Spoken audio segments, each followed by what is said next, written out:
Hey guys, this is Danielle with Deacon's Army. In this video, I want to show you how you could research a childcare facility in California, and I want to give you some of my personal tips and tricks on how you can make the best out of your childcare search.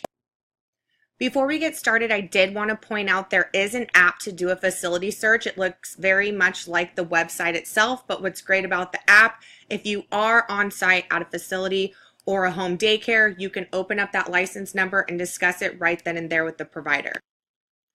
So once you search the CDSS website, you're taken to this home page. This is not the facility search page itself.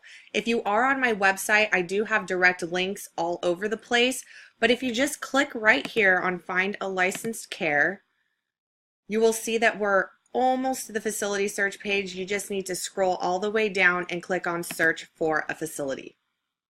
So now we need to decide what kind of facility we are going to look for. Obviously, we're talking about childcare, so I'm going to go ahead and click right here on childcare.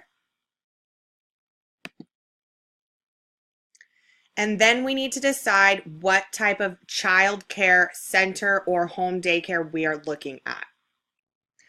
There are a few important factors that you need to recognize when looking at the facility types. As you'll see here in this drop-down bar, there are many different types of facilities. You have your centers all the way down to your licensed home daycares.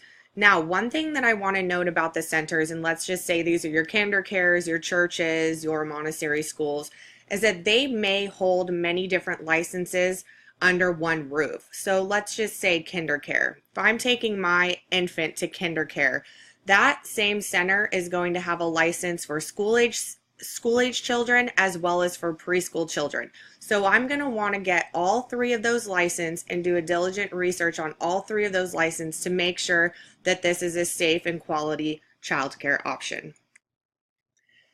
Now, when it comes to the licensed home daycares, it's a little bit different than the centers. Each home is going to carry one license, and the age ranges can vary in each home. They can have an infant there all the way up to school age kids. Now, one thing that I want to point out that's very important is the amount of children allowed in that home. So for a small home daycare, they're allowed up to 8. For a large home daycare, up to 14. There are some exceptions where they can have 1 or 2 more, depending if it's their own child. Maybe they have the majority of kids there are at school during the day, or they may have extra help and the state grants them a few extra kids. But if you go visit one of these homes and you see that there are well over the amount of kids that are supposed to be there, then you need to call CDSS and let them know what you saw. If you see something, you say something, it's just going to help out the rest of us parents, but that is a big red flag. So those are the differences between the centers and the home daycare. For those parents who are looking to just get a list of available licensed facilities in your area, the quickest way to do that is to put in a zip code and filter out the facility type by your child's age or the type of center that you'd want. So if I have an infant and I'm going back to work, I know my child needs to go somewhere that has infant availability. So I'm going to click on infant center, search that. I see that there's one option, but I want to have a few options to choose from. So I'm going to go back. I'm going to go to large home daycare, and I can see that there's 6 more options to choose from.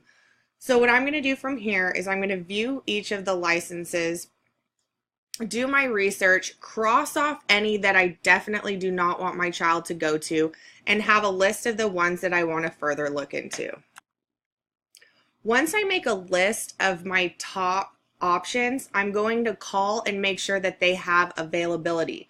They can't carry 8 infants if it's a small daycare. They can only have a few. So you want to make sure that there's an availability for your child there.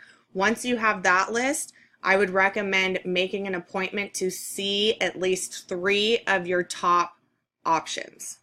One thing to note is if you are planning on looking up a small home daycare, you need to have the exact name of the facility. So if it's Danielle Morin's Family Childcare, you need to have that exact name. Or of course, you can put in the facility number, which is always going to be the quickest option when finding a childcare. Now, I actually have a facility number that was given to me by somebody a couple weeks ago. So I am going to look up this facility with you guys and do a thorough uh, search on this facility just like I would do for myself. Now, the first thing you want to look at when you open up the facility detail is the license date. This facility has been open since December 17th, 2013, which is only about 5 years ago. Now, this doesn't mean that this is a bad thing, it does mean that it's a good thing, but what I do want to point out is that sometimes facilities get closed down and they have an opportunity to reopen back up if they were to move locations. So if your child care provider is saying, I've been doing this for 22 years, but you see they've only been open for 5, you might want to go into some detail with them about where else they've worked, those license numbers, and get some more detail on that provider. One thing I do in looking up a facility is I click on the Stay Updated button. I could put in my email address right here and get notified anytime there may have been a visit or a complaint, anything that may go on at this facility, I will get emailed about. Now, of course, you cannot see the exact address because this is a small daycare, but what I want to point out is that this is actually saying that this daycare can watch up to 14 children. So technically, this is a large child care. I'm not sure why it's under the small home daycare section, but it could have been that they reapplied and maybe got more help and were able to sign up to be a large home daycare. I'm not sure, but this is something that you do want to see. How many children are allowed in the home? The third thing I'm going to do is go down to this yellow box that has all of the facility info. One thing you notice is that you can see all of the visit states, except only 3 of them are in blue. The reason for this is that the state only keeps public the last 3 years worth of visits. The next thing I look at is the citations. I want to see the amount of citations that they have for type A and type B. Now, the thing that sucks about this is that type A citation could be having a tomato tree in your backyard, and it could mean that you hit a kid.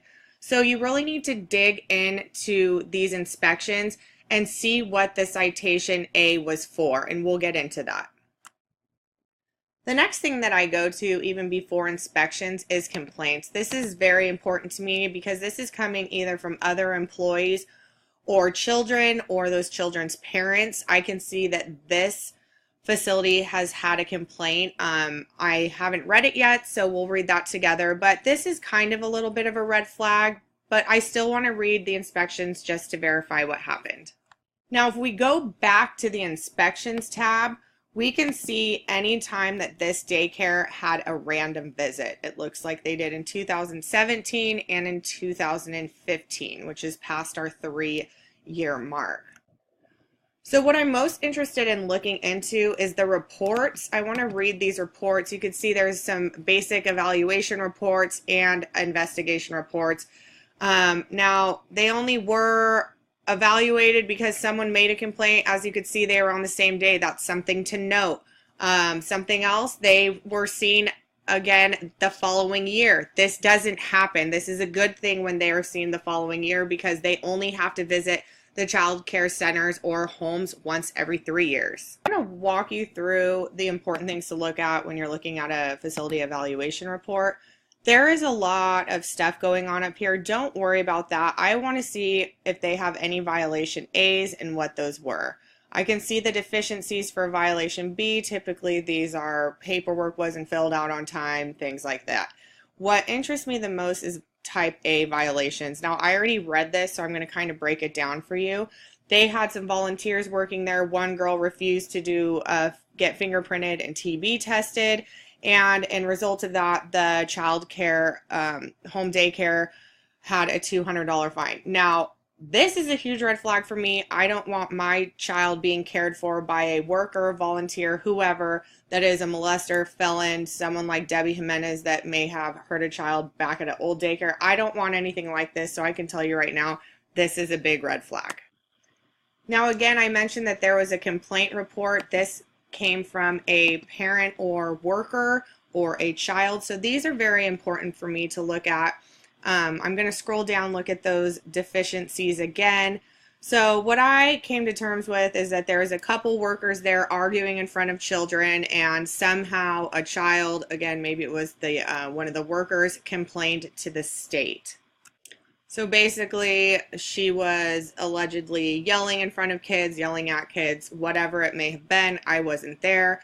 But if we go back here and look at what the state determined what they were going to do about the situation, they pretty much said that there was no deficiencies cited because there was conflicting statements. I read this all of the time. Because the state wasn't there at the time this happened, it's really hard for them to actually find them for anything, so they just kind of write it off, and this happens all the time. So you really need to make decisions on your own about how you feel about these reports. Now I'm going to go in and look at this last report from 2017.